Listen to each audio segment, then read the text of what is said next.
todo mundo fala em democracia lá na Grécia Antiga, é uma coisa bastante explorada.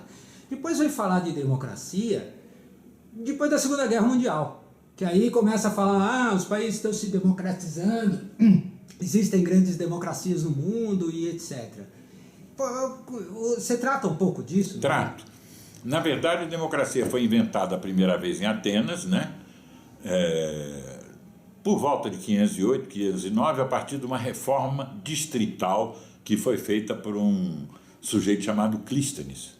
Né? Ele fez essa reforma e ela foi muito importante porque ela substituiu o poder dos genos, o poder das grandes famílias, pelo poder do demos.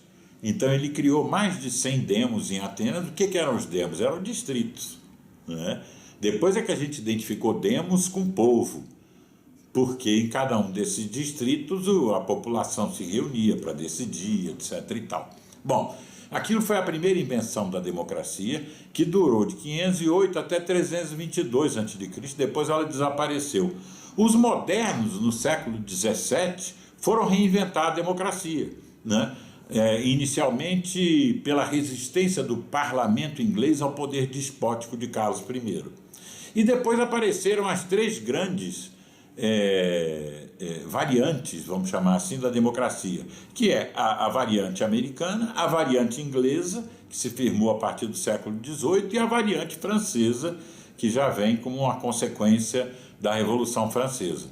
Essa segunda democracia, a democracia reinventada pelos modernos, ela já foi reinventada muito mais como modo de governar do que modo de viver, não é?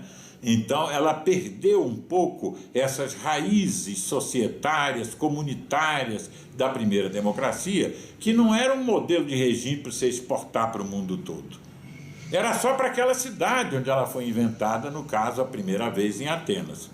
Então, no século XX, como você mencionou, as democracias, elas começaram a ter uma expansão, não é? Eram muito poucas democracias, mas elas começaram a ter uma expansão no mundo e começaram a ser exportadas como se fosse um modelo, um modelito. Ó, você faz isso, faz aquilo e tal. Você tem uma Constituição, o império da lei, um sistema de freios e contrapesos, um parlamento independente do executivo, do governo, um poder judiciário independente. Então foi se criando um modelo que começou a ser exportado em larga escala no século XX mesmo, mas que surgiu a partir do século XVII.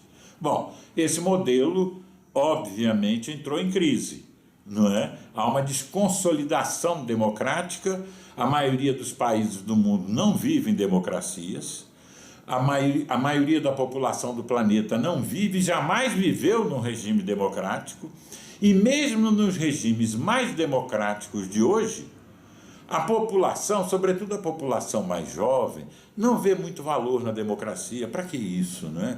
Será que eu preciso menos de democracia? Não é? Essa é uma pergunta, não é, que, em geral, muitos se fazem. Não é? Então, a democracia começou a se desconsolidar. É preciso ver, então, o que está, de fato, se desconsolidando. É um modelo de governança que está falindo, ou é alguma coisa que perdeu a sua base social e a população, o chamado povo, não vê mais sentido naquilo? Então, este é um dos temas que eu exploro no meu novo livro, Como as Democracias Nascem.